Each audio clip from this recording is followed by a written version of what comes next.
Olá, meus alunos do Pré-ENEM. Nós vamos trabalhar hoje um conceito chamado, período entre guerras, um conceito histórico chamado de período entre guerras.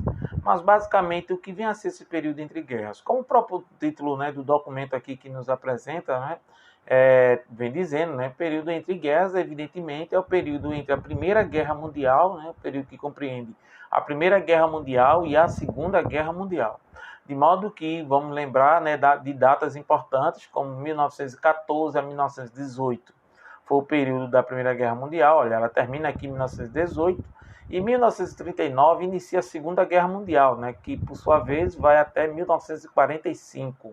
Portanto, esse período que compreende 1918 e 1939 são cruciais para determinar o que vai acontecer no mundo após 39, que é, no caso, a Segunda Guerra Mundial, a ascensão de alguns movimentos políticos que marcaram o século XX, como a questão do movimento fascista, e o movimento nazista. Daí também chamamos de nazifascismo.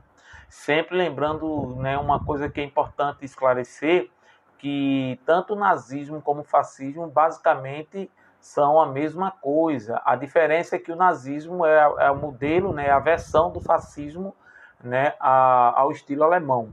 Então, portanto, esses movimentos totalitários eles estão atrelados exatamente a alguns fatores cruciais, como a crise de 1929, ou o cracker de 29, e outros fatores de ordem econômica e política. Vamos dar procedimento, Bom, esse ponto aqui é o que chamamos da crise de 1929. Na crise de 1929, nós vamos ter aqui, temos que entender algumas questões importantes. Lembrando sempre que nós tivemos duas revoluções industriais, A primeira revolução industrial, no século XVIII, que se resumiu à Inglaterra, e nós vamos ter já no século XIX, basicamente século XIX, a chamada Segunda Revolução Industrial, que é em toda a Europa, E aí inclui países como França, Bélgica, Alemanha, nós vamos ter também Itália. Então, esses países vão estar no mundo disputando três tipos de mercado, Eu lembro que falei isso em aulas anteriores. O mercado consumidor, o mercado de matéria-prima e o mercado de mão de obra. E aí, a partir disso aí, nós vamos ter o fenômeno histórico conhecido como imperialismo, E a expansão do capitalismo industrial pelo mundo afora. E em decorrência disso, nós vamos ter também um outro fenômeno chamado de neocolonialismo, ou partilha da África, ou imperialismo. Está se referindo, na verdade, aos mesmos fatos históricos. Então, a Revolução Industrial aqui no nosso documento, a Revolução Industrial é o crescimento das forças produtivas. Então, esse crescimento das forças produtivas vai gerar o quê? Em seguida, um fenômeno industrial chamado de superprodução. Como o próprio nome já diz, não tem muito mistério, A superprodução vai ser exatamente o excesso de produção de mercadorias. Outra, a gente tem que se lembrar que o capitalismo está se expandindo para o mundo, ele está querendo conquistar novos mercados, ele está querendo invadir novas ilhas, novas praias de lucro, para que possa escoar toda a produção industrial da Segunda Revolução Industrial. Nesse período, na Segunda Revolução Industrial, nós vamos ver a aparição da energia elétrica, dos combustíveis fósseis, a exemplo da gasolina e do diesel, o motor de combustão interna, o automóvel, o telefone, o telégrafo, o bonde elétrico, a lâmpada elétrica, o fonógrafo, o cinema, a máquina fotográfica, o raio-x. Então, portanto, nós vamos ter aí o desenvolvimento e a aparição de diversas tecnologias essas que, evidentemente, elas geram lucro e elas precisam ser escoadas, elas precisam chegar até o consumidor final. A grande questão é que houve um aumento muito grande dessa produção industrial em detrimento de necessariamente, em detrimento do acesso, ou seja, de que maneira nós vamos ter aí muita mercadoria e pouca gente para comprar. E aí cai naquela velha celeuma, daquela velha lei da oferta e da demanda, ou da oferta e da procura, que é a lei básica do capitalismo. né? Quando um produto está disponível em grande quantidade no mercado, a tendência dos preços desse produto é baixar. Quando, evidentemente, quando ocorre o contrário, quando esse produto ele está, né, ele é raro, ele está em pouca quantidade e há uma demanda muito grande por ele, há uma procura muito grande, esse produto ele tende a ficar mais caro. E aí, então, se eu estou aqui com a superprodução, ou seja, excesso de mercadorias, o valor dessa mercadoria tende a baixar de preço para poder ser vendida. E aí, os investimentos altos e mercadoria muito barata vai gerar, evidentemente, um desequilíbrio, né? Essa conta não fecha e levando à crise da superprodução. Outro aspecto também importante é a especulação financeira, né, que marca esse período. Devemos lembrar que boa parte das economias capitalistas, né, das potências europeias, incluindo também os Estados Unidos, se baseavam nos ideais do liberalismo econômico, né, no laissez-faire. O que vem a ser o laissez-faire, né? Deixe fazer, deixe a economia fluir. É o que Adam Smith vai chamar em sua obra Wealth of Nations, né, de Riqueza das Nações, a mão invisível do mercado. Para Adam Smith, o Estado não pode intervir na economia. O Estado ele funciona sozinho. O Estado, aliás, a economia funciona sozinha, né? Ela não precisa de ninguém para regular. A própria economia e os interesses dos grandes empresários é a grande regra, é o grande regulamentador da economia. O grande problema é que essa coisa não deu certo. E aí, a especulação financeira, né, que seria um investimento muito alto na compra de ações na Bolsa de Valores de Nova York, né, na Bolsa de Valores nova-iorquina, fará com que, por exemplo, né, muito dinheiro investido em compra de títulos, ou seja, em compra de sociedades, das grandes empresas, né, dos grandes monopólios, das grandes corporações americanas e europeias, fará com que o mundo entre numa crise sem precedentes. Ou seja, vejam só, se você perceber, nós vamos ter a superprodução, né, que fará com que a mercadoria se desvalorize no mercado e, ao mesmo tempo, especulação financeira, ou seja, aquela fome incessante por mais obtenção de lucros através da especulação, né? E por que especulação? Porque você investe dinheiro, né, na produção de mais dinheiro, mas esse dinheiro ele não é capital produtivo, ele não produz um bilhete sequer, ele não produz um alfinete sequer. Então, assim, nós vamos ter um investimento apenas em papéis, né? E o que são ações, né? Para quem não tem ideia do que vem a ser ações, né?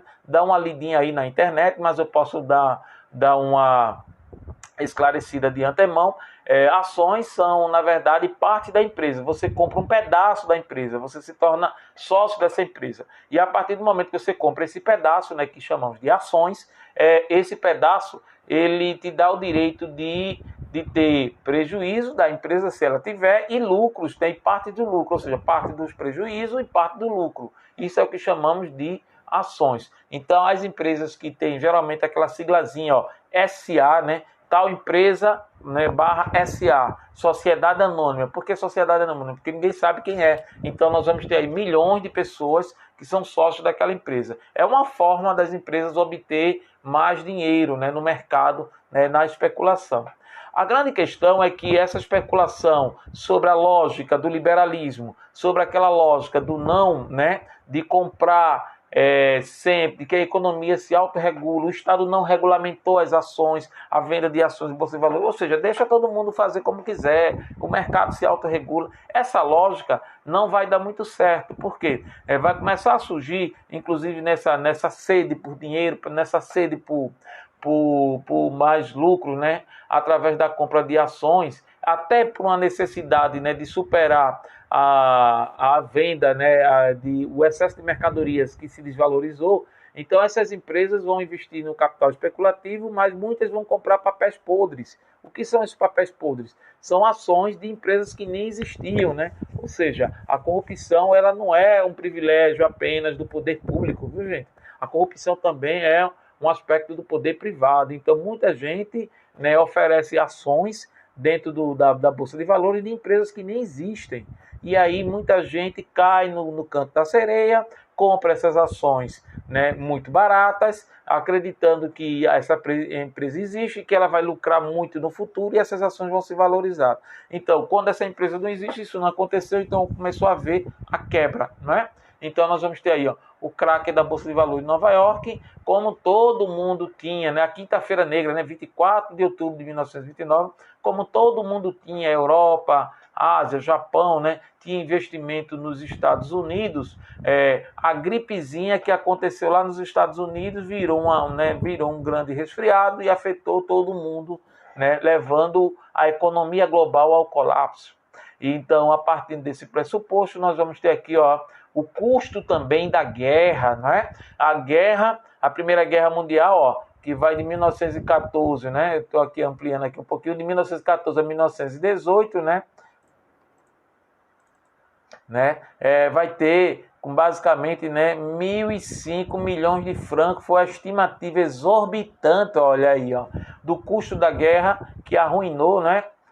Do custo da guerra que arruinou a Europa durante e após o conflito. Nós sabemos que toda guerra ela tem um custo. Armas, né, não nascem árvores, né, e todo o dinheiro investido na guerra não volta, e principalmente vidas. E, no geral, os países envolvidos têm seus parques industriais destruídos pela guerra, o setor energético é afetado, o setor hidráulico, então começa a haver uma fome generalizada, desemprego, boa parte das indústrias elas deixam de existir no período da guerra. E aí o pós-guerra, né, que é a reconstrução, é um processo tão doloroso, tão traumatizante como a própria guerra em si, né? Porque não é fácil da noite para o dia reconstruir economias. E aqui, ó, tem também, né, uma crítica, né? Isso aqui é um pôster de uma época, uma crítica, né, que tem uma imagem do dólar, né? Não sei se está dando para todo mundo ver aqui, né? Mas eu posso baixar aqui, ampliar. Um pôster do dólar com a figura de um bezerro de ouro, né? Na verdade, isso aqui é uma crítica à especulação financeira, é aquilo que eu acabei de falar para vocês, ó. A violenta especulação financeira na Bolsa de Valores de Nova York agravou o desequilíbrio econômico da década de 1920.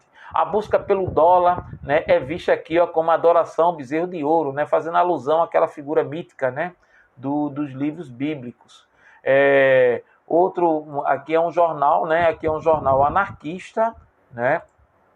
Já falamos em aulas anteriores, né, sobre o pensamento anarquista. É um jornal italiano, né, o Martello, La Tragedia, né, La Tragedia e Terminata, né, eu não sei italiano, mas aí deve ser por aí. Bom, que denuncia o seguinte, né, essa manchete do jornal anarquista, o Martello, após a execução injusta de Chaco e Vanzetti, né, retrata a Estátua da Liberdade como uma cadeira elétrica, né, uma crítica à economia americana que levou o mundo ao colapso.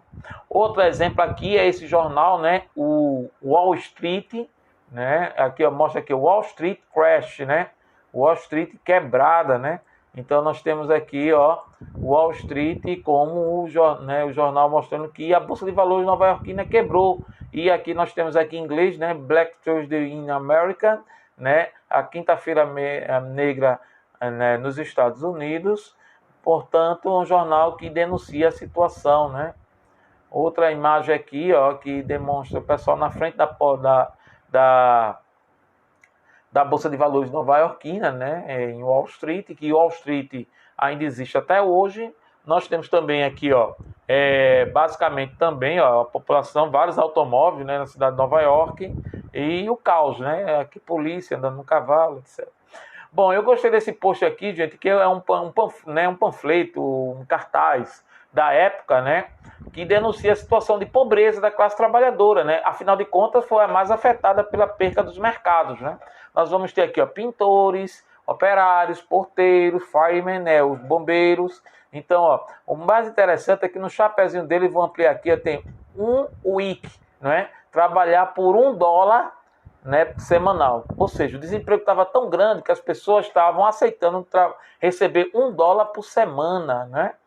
Então, ó, trabalhadores de todos os ofícios se oferecem a $1 por semana em meio ao desemprego absoluto, né? No jornal, isso aqui saindo do Domenica del Correio, né? Italiano. E a crise na Alemanha, né? Aqui eu não sei se está dando para vocês ver, vou ampliar aqui. Bom, temos aqui, ó, uma imagem de crianças, né?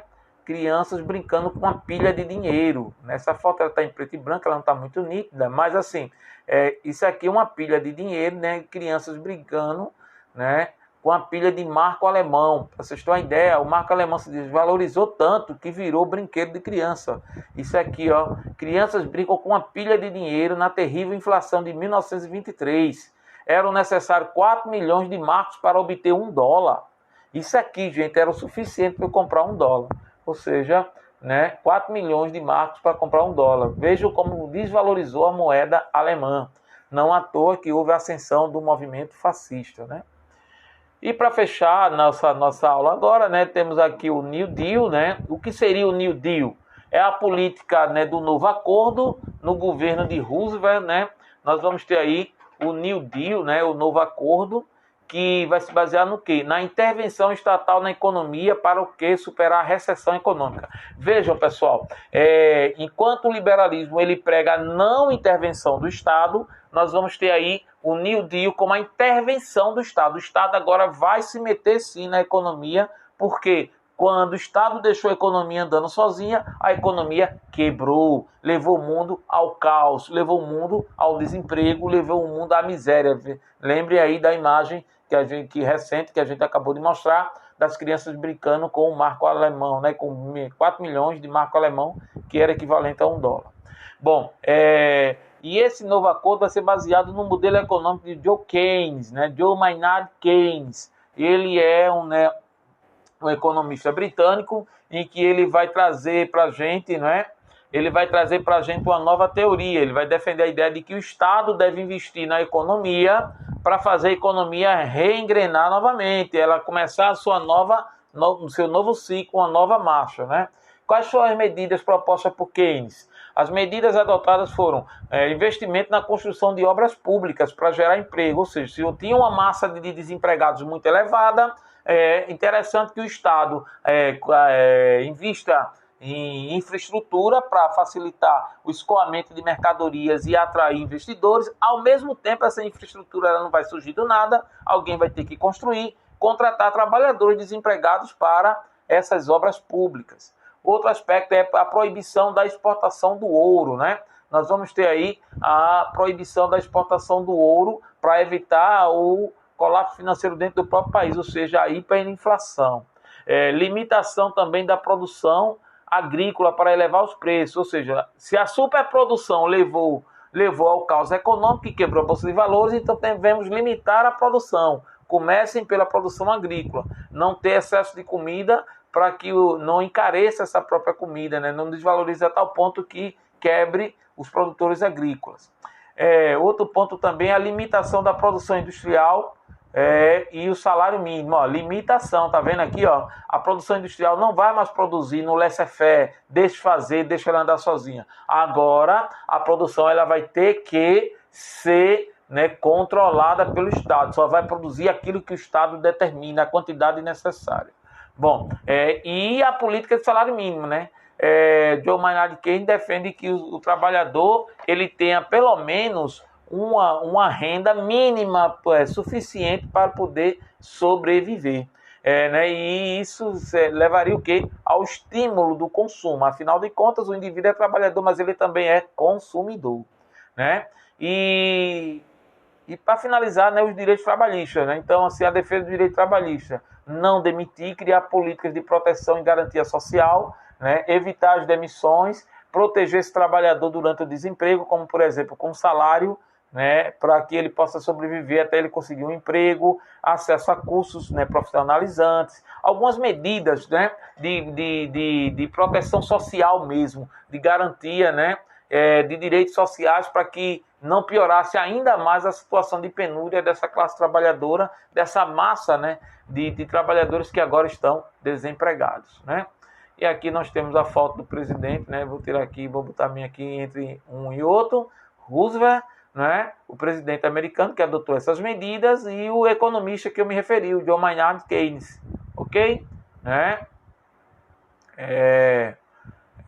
qual será o impacto da crise de 29, né? O impacto será, basicamente, a crise das democracias liberais. As democracias vão começar a ser questionadas como modelo econômico.